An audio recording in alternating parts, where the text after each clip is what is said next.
Kalau di La Roma sendiri konsep pertuhannya seperti apa, Alo Iswan?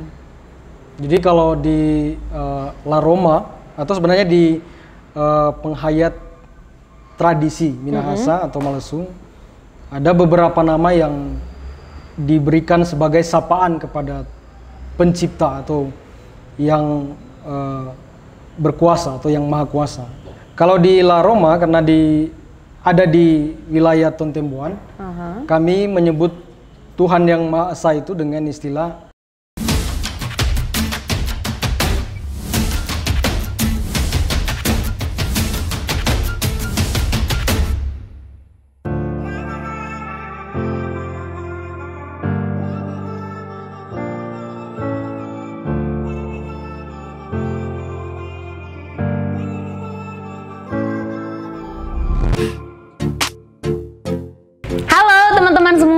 apa kabar kalian? Semoga baik-baik aja ya. Guys, Indonesia merupakan negara dengan keberagaman dan juga termasuk soal kepercayaan nih. Tapi kira-kira kalian tahu nggak? Di Indonesia kan ada 6 agama nih, ada 6 agama besar. Tapi kira-kira kalian tahu nggak nih, sebelum adanya 6 agama besar ini, Indonesia ternyata udah ada agama-agama lain nih. Pasti kalian penasaran kan?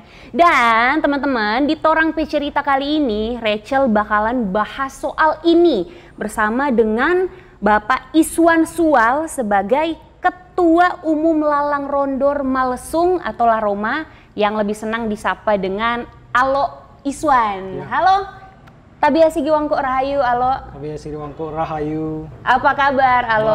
Baik. Mantap sekali. Oke, Alo. Sekarang Torang mau ngebahas soal yang Rachel bilang tadi nih. Agama sebelum adanya 6 agama besar ini. Mungkin masih banyak orang yang belum tahu nih soal keberadaan agama-agama ini. Oke, dan kalau boleh tahu berbicara soal kepercayaan, pandangan dari Alo Iswan sendiri soal kepercayaan itu apa kira-kira? Ya, jadi definisi kepercayaan kalau dikaitkan dengan agama leluhur berarti kita harus menyebutnya panjang. Kepercayaan terhadap Tuhan yang Maha Esa. Nah, kepercayaan terhadap Tuhan yang Maha Esa ini sebetulnya adalah istilah, nama atau label yang diberikan oleh negara kepada semua agama-agama lokal, agama-agama leluhur, atau agama-agama yang ada di Nusantara, atau sebutan-sebutan lain misalnya agama leluhur ya, agama leluhur.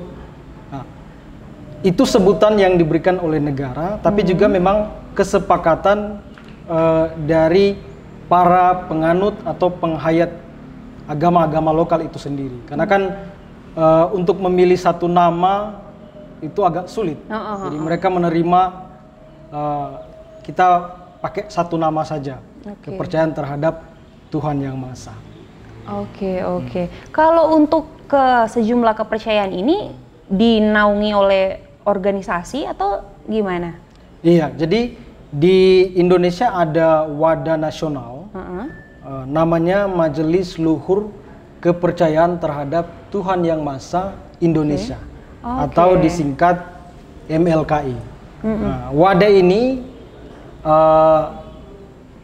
tempat di mana bergabung semua agama-agama lokal, baik berbentuk organisasi maupun perorangan.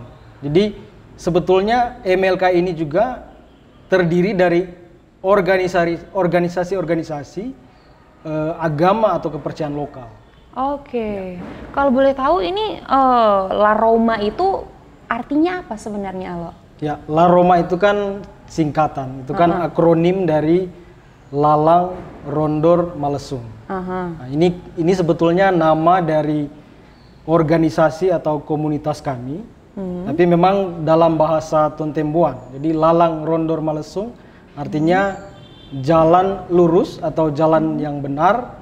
Malesung itu nama lama dari Minahasa.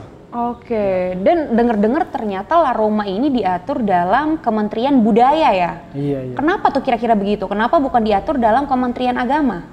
Iya, memang putusan Mahkamah Konstitusi nomor 97 itu tahun 2016 sebetulnya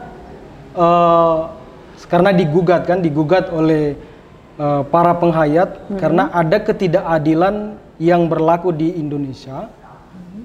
Dahulunya kan penghayat kepercayaan KTP-nya strip, artinya kayak agama .2 ada garis begitu. Kosong ya begitu. Dianggap tidak beragama oleh kebanyakan orang, tetapi sebenarnya definisi strip itu adalah tidak memilih dari 6 agama yang dari luar itu. Nah, tapi gara-gara ini banyak penganut agama lokal mengalami diskriminasi ketika mereka misalnya mau menjadi ASN atau mau menjadi TNI, Polri dan lain sebagainya.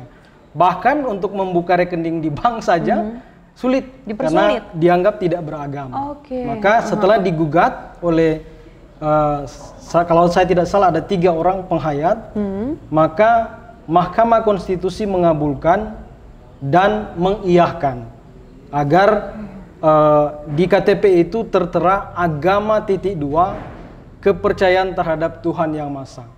Cuman sayangnya karena rupanya MUI ini tidak senang karena mereka tidak mau kepercayaan lokal disamakan dengan agama mereka. Jadi mereka tidak mau ditulis agama .2, mereka mau ditulis kepercayaan .2 kepercayaan terhadap Tuhan Yang Maha Esa. Memang kedengarannya ganjil dan aneh. Tapi memang mungkin desakan MUI itu lumayan keras ya, sehingga negara mengikuti kemauan mereka. Sehingga di KTP kami itu tertulis kepercayaan .2 kepercayaan terhadap Tuhan Yang Maha Esa. Jadi agamanya diganti kepercayaan. Iya, harusnya agama .2. Iya. Saya penasaran juga nih. Pasti kan sebagai seseorang yang menganut agama kepercayaan kepada leluhur itu banyak pro kontra kan pastinya. Dan saya penasaran, gimana pandangan orang-orang luar atau pandangan publik terhadap Alo sendiri yang menganut agama kepercayaan, dan mungkin teman-teman lain nih, gimana nih kira-kira pernah nggak ngalamin kayak diskriminasi atau mungkin ada bahkan parahnya, mungkin pernahkah mengalami sampai ada hinaan-hinaan atau semacamnya, pernah nggak kira-kira? Ya, kalau saya pribadi tidak mengalami diskriminasi secara langsung. Jadi tidak pernah ada orang datang kemudian menuding-nuding atau ketika kami melaksanakan upacara atau ritus tidak pernah ada orang mengganggu. Tetapi ada satu saat ketika kami mau mengurus sekretariat organisasi kami, itu seperti dibuat pingpong begitu. Jadi pertama dibilang akan diberikan dengan catatan harus melengkapi syarat-syarat. Tetapi setelah syarat-syarat dilengkapi, dibuat lagi syarat baru, misalnya harus disetujui oleh masyarakat. Jadi kami merasa itu dipersulit, dan kami tentu mencari cara yang lain supaya kami bebas melaksanakan kegiatan kami. Kalau mengalami penolakan? Kalau penolakan, ya biasanya saya perhatikan itu sebenarnya di media sosial. Jadi misalnya kami memposting kegiatan kami, biasa media sosial itu kejam kan, banyak orang yang langsung ada yang menjudge dengan hate speech ya. Iya, dengan kata musyrik, dengan kafir, berhala. Ada yang bilang tidak ada tempat nanti ketika meninggal. Jadi banyak sekali tudingan-tudingan yang muncul. Ada juga yang tidak langsung ke saya pribadi, tapi lewat orang-orang terdekat saya. Jadi mereka mencari rupanya titik-titik lemah menyerang kami. Jadi sampai orang-orang terdekat pun kena nih? Iya, orang-orang terdekat itu dijadikan sasaran bulian, tekanan gitu. Nah, kira-kira gimana nih kalau dari Alo Iswan sendiri dengan teman-teman menghadapi tudingan-tudingan seperti ini, disikapi dengan cara apa nih? Ya, kami kan organisasi kepercayaan ini yang melaksanakan ajaran leluhur tentu tidak akan merespons itu dengan negatif. Harus sesuai dengan ajaran para leluhur. Jadi tidak mudah terprovokasi, tidak mudah terhasut oleh aksi-aksi dari orang sekitar. Kami berusaha untuk membangun hubungan dengan orang-orang sekitar. Misalnya kami berkomunikasi dengan tetangga-tetangga di mana sekretariat atau wale paumungan kami berada. Kami bagus hubungannya. Para tetangga ada juga yang mungkin suka dengan penghayatan agama leluhur, itu hadir.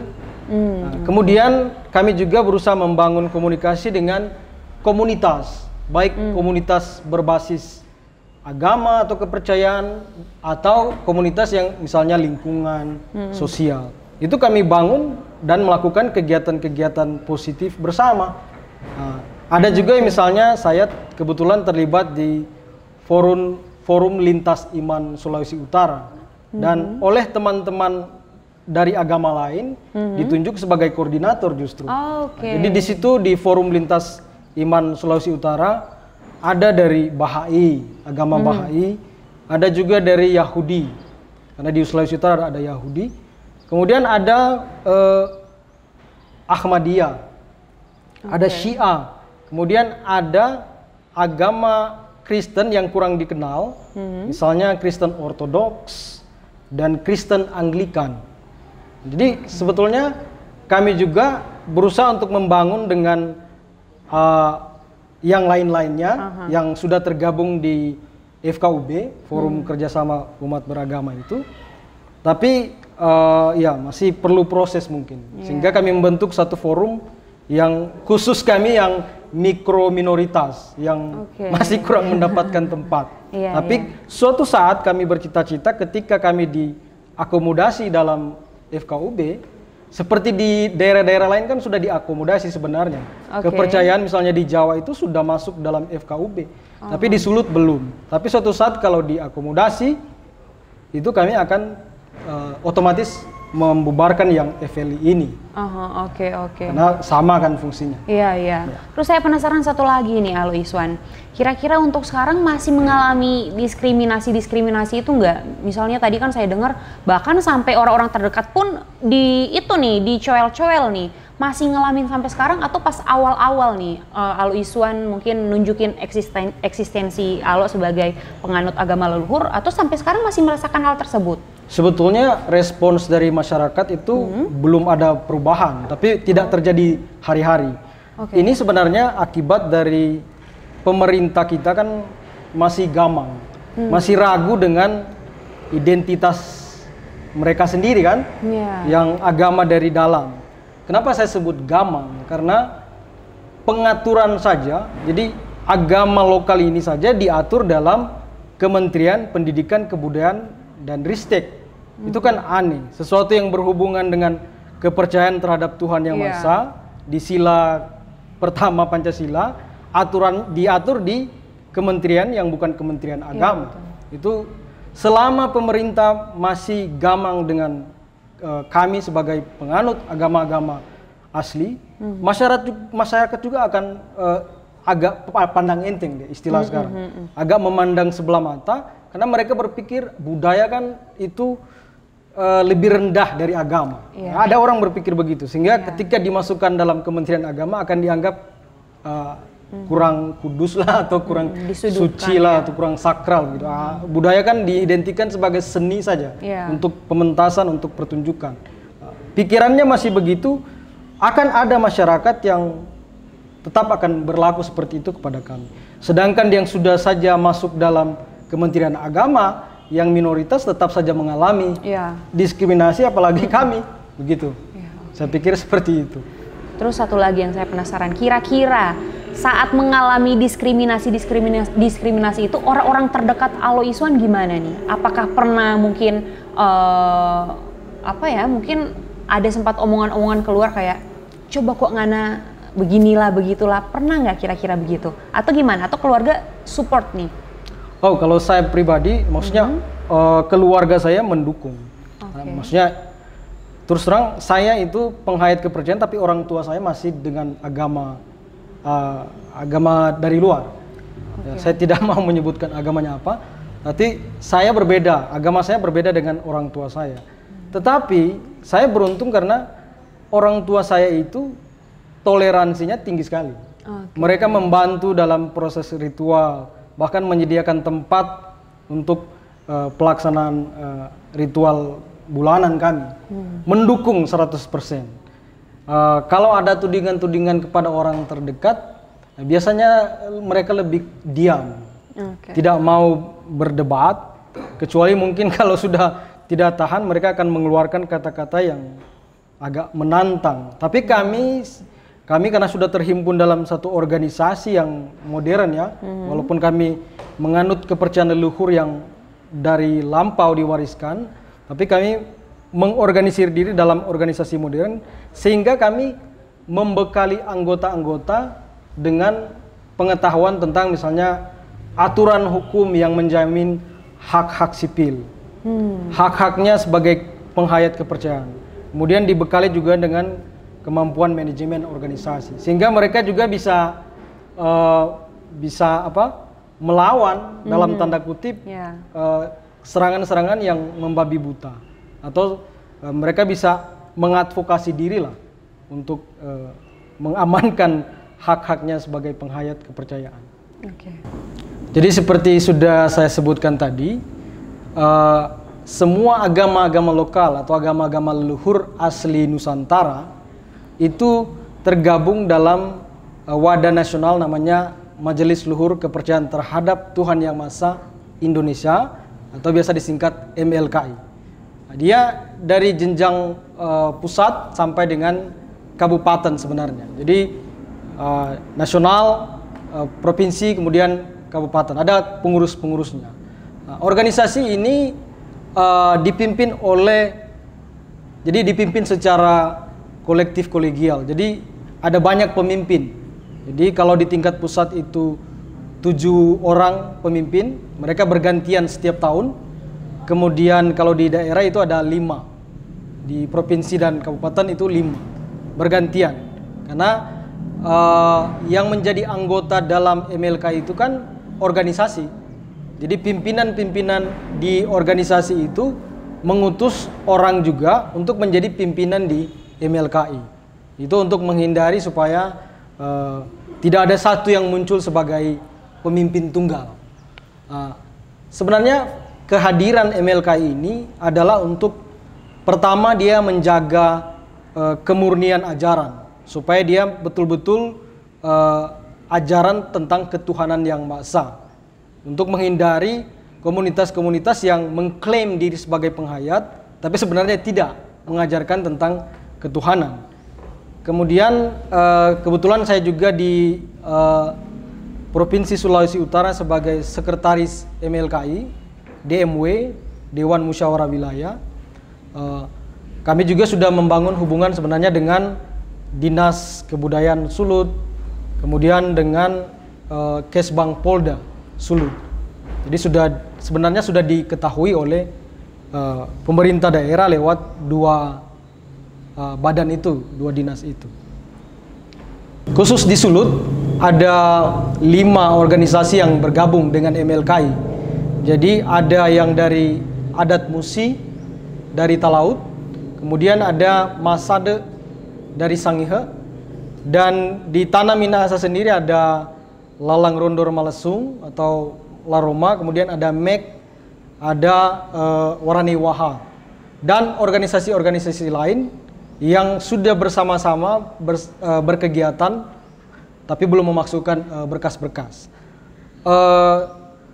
MLKI sebenarnya lebih pada mengadvokasi, tapi tidak mencampuri urusan organisasi-organisasi tadi yang bergabung.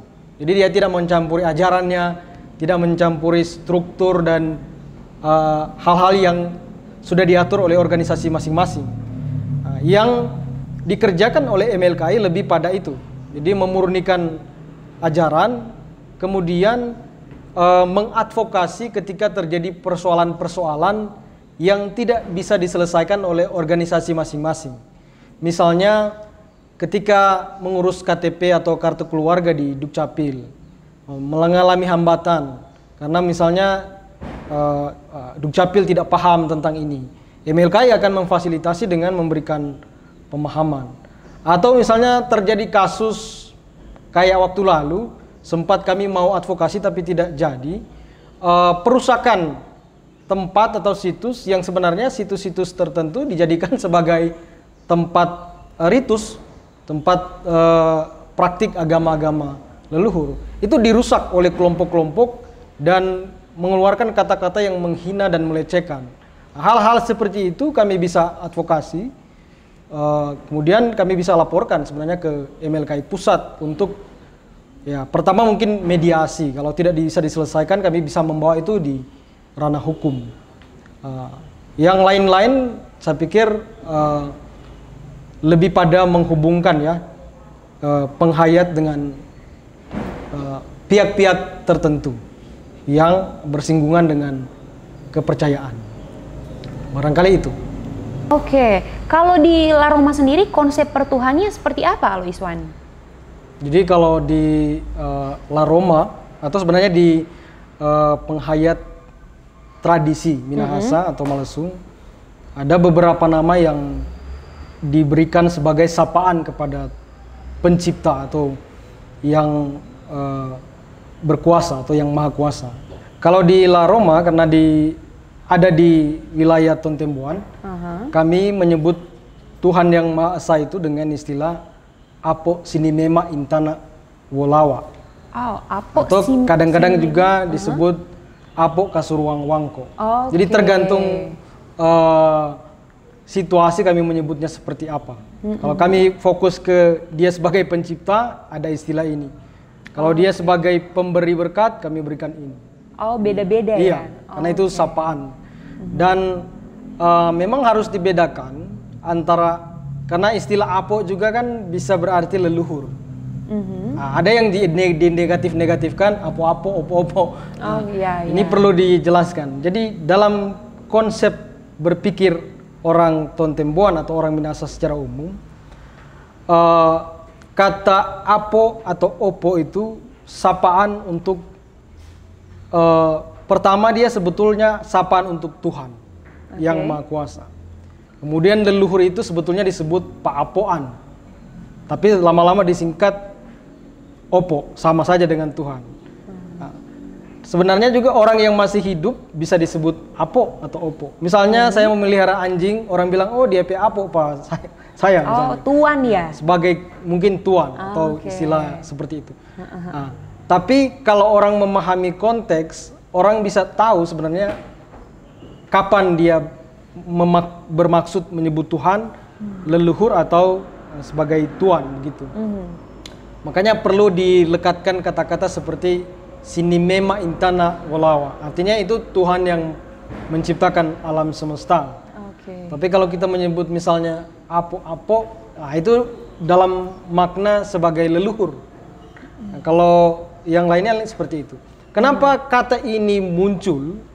Karena kami memahami bahwa Tuhan itu bagaikan orang tua yang mengasihi, menjaga, memelihara, dan dia sangat dekat dengan kami sebagai penganut, tidak dalam konsep sebagai misalnya hamba dan raja begitu.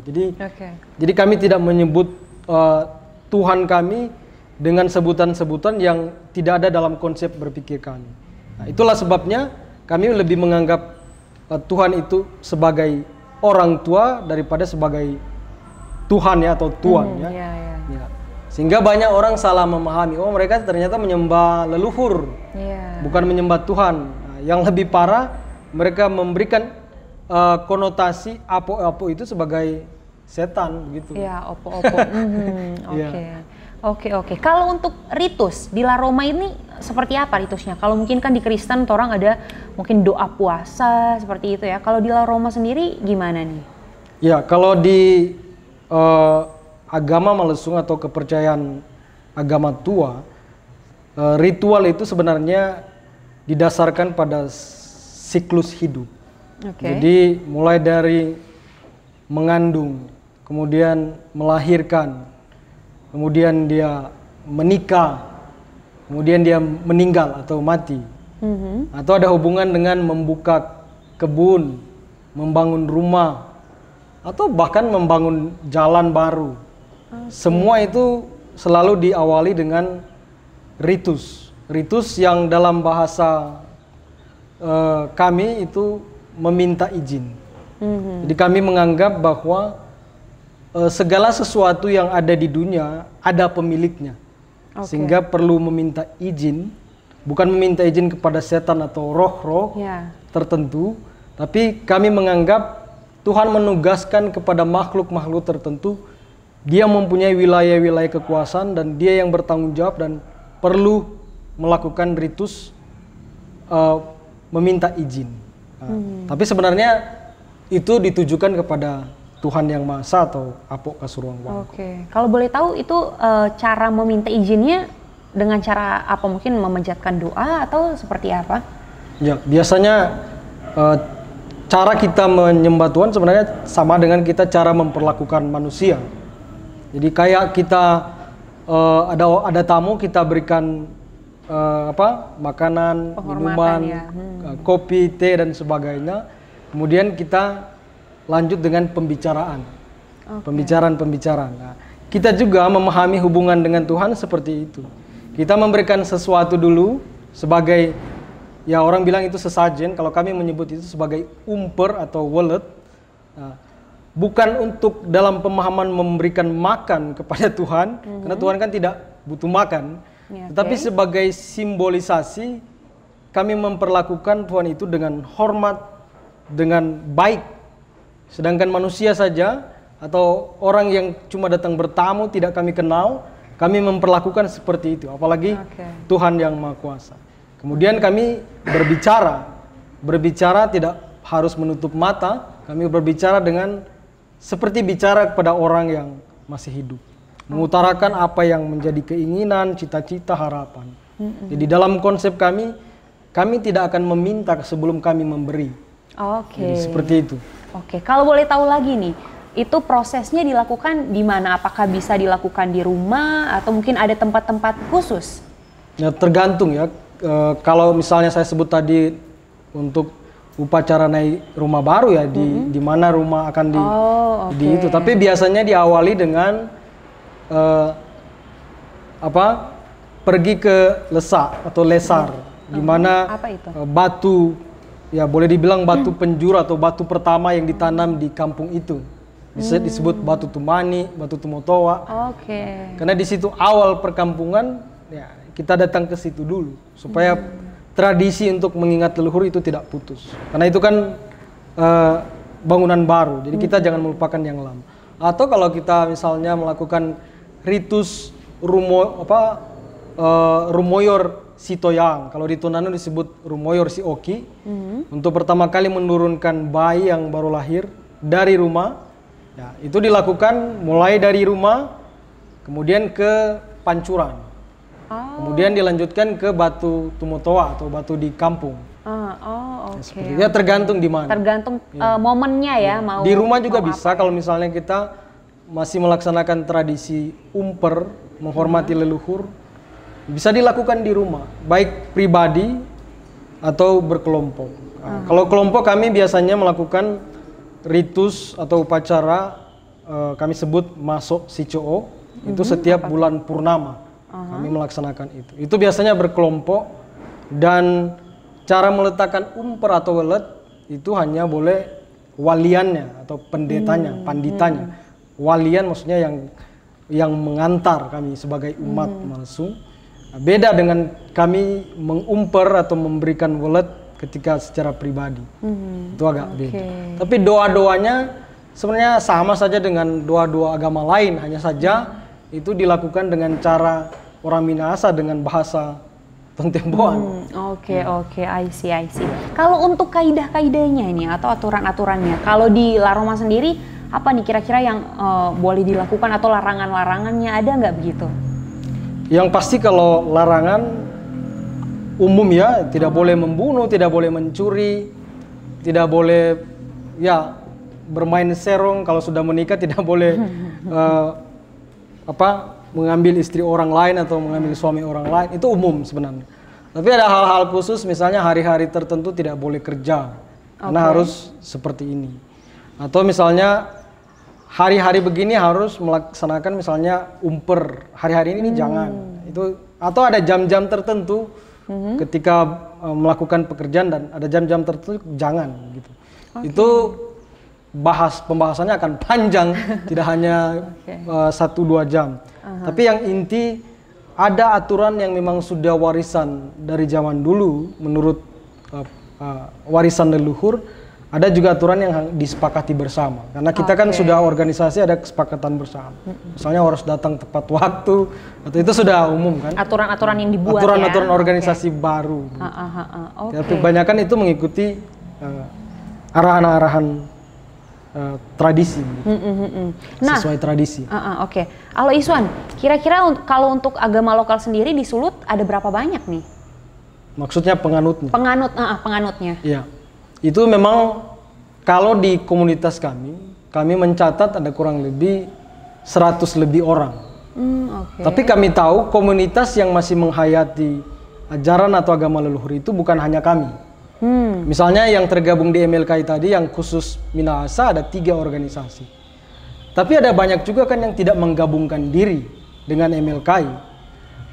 Kami di MLKI menyebut penganut atau penghayat.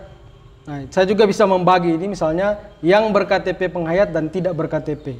Nah, yang berKTP ya masih kecil kalau di Sulut. Di kita ini masih ada 1.600 orang yang berKTP penghayat. Dia memang masih bertambah. Karena ada yang malas mengurus di Dukcapil, ada yang sudah nyaman, ada yang memang tidak mau mengganti KTP. Ya, pertama karena agak risih. Karena pertama mereka tidak mau di KTP ditulis kepercayaan terhadap Tuhan Yang Maha Esa. Mereka mau langsung tulis Malesung. Ya, tidak mau pakai kata yang tidak dikenal di tanah Minahasa. Kemudian yang lain juga melakukan praktik-praktik agama Malesung, tapi juga aktif dalam agama-agama yang dari luar. Artinya bisa dia merasa itu bisa baku klop istilahnya, bisa saling baku masuk istilahnya. Dia tidak ada masalah. Nah, orang-orang itu juga tidak mau mengganti KTP. Jadi kalau dari jumlah ya 1.600-an sekarang, beda dengan di Sulawesi Barat sudah 10.000 atau di Jawa, di Sumatera. Tapi memang wajar jumlahnya masih sedikit karena kan baru. Saya tidak tahu ke depan mungkin berkurang atau bertambah, tidak tahu. Ya. Kalau untuk penambahannya itu kira-kira per tahunnya itu nggak nih pesat nggak nih? Kurang, jadi kurang sekali. Paling dia bertambah itu karena misalnya anak yang lahir atau ada yang tiba-tiba mau mengganti begitu.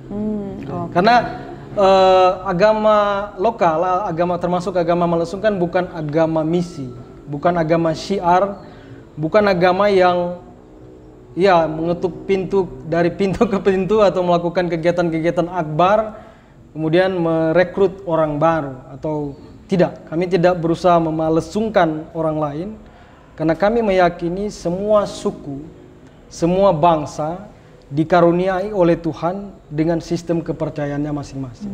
Jadi tidak perlu kami ke ujung dunia lain untuk melebarkan. Jadi pertambahan pasti itu lambat, bahkan dalam beberapa tahun tidak ada ketambahan sama sekali. Oke. Alo Iswan, terakhir nih. Kalau dari Alo Iswan, kira-kira harapannya ke depan untuk respon publik, pemerintah, atau mungkin untuk sesama penganut kepercayaan, mungkin juga untuk La Roma dan semua hal lah di dalamnya, apa ini kira-kira yang ingin Alo Iswan sampaikan atau harapkan ke depan? Yang saya harapkan pertama pemerintah itu mengatur kepercayaan terhadap Tuhan Yang Maha Esa atau agama-agama lokal itu secara adil. Jadi harus adil, bukan hanya yang 6 ini setara dengan 6, juga dengan agama-agama yang dari luar lain yang juga belum diakui. Seperti yang saya bilang tadi, ada Bahai, Yudaisme atau Yahudi, ada Ahmadiyah dan lain yang masih juga didiskriminasi. Walaupun mereka agama istilahnya import ya dari luar, kami juga mau mereka itu diatur sama seperti kami yang dari asli dari Nusantara. Kemudian kami berharap setiap orang Indonesia ya. Orang Indonesia itu memahami keberagaman, mempelajari lebih dalam tentang agama-agama ini. Bukan dalam rangka untuk meyakini atau dalam rangka untuk mengajak supaya berpindah, tetapi supaya supaya mereka tidak berdosa, menjudge kami atau menghakimi kami tanpa mereka pahami terlebih dahulu. Yeah. Kemudian harapan yang ketiga adalah penghayat Malleusung sendiri atau penghayat kepercayaan juga di tempat-tempat lain harus betul-betul menunjukkan bahwa mereka itu mewarisi ajaran-ajaran leluhur. Artinya mereka harus berkontribusi bagi bangsa dan negara. Jadi jangan mentang-mentang agama dari dalam atau agama asli kemudian merasa tuan tanah atau tidak harus berbuat banyak. Tapi sebetulnya kami sebagai penghayat itu harus lebih banyak berkontribusi bagi negara. Ya. Terima kasih. Oke. Halo Iswan. Halo, terima kasih banyak sudah berbagi. Sama-sama. Sehat selalu, sukses terus ke depannya, dan kita semua mengharapkan agar supaya pemerintah lebih khususnya dan juga orang-orang di sekitar kita lebih melek mungkin ya dengan keberadaan agama kepercayaan terutama La Roma ini. Sukses terus, halo. Terima kasih. Terima kasih. Bye.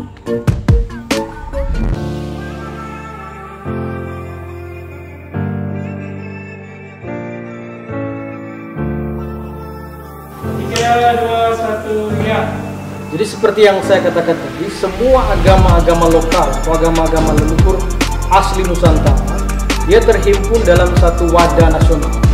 Namanya Majelis Luhur Kepercayaan Terhadap Tuhan Yang Maha Esa Indonesia atau disingkat MLKI.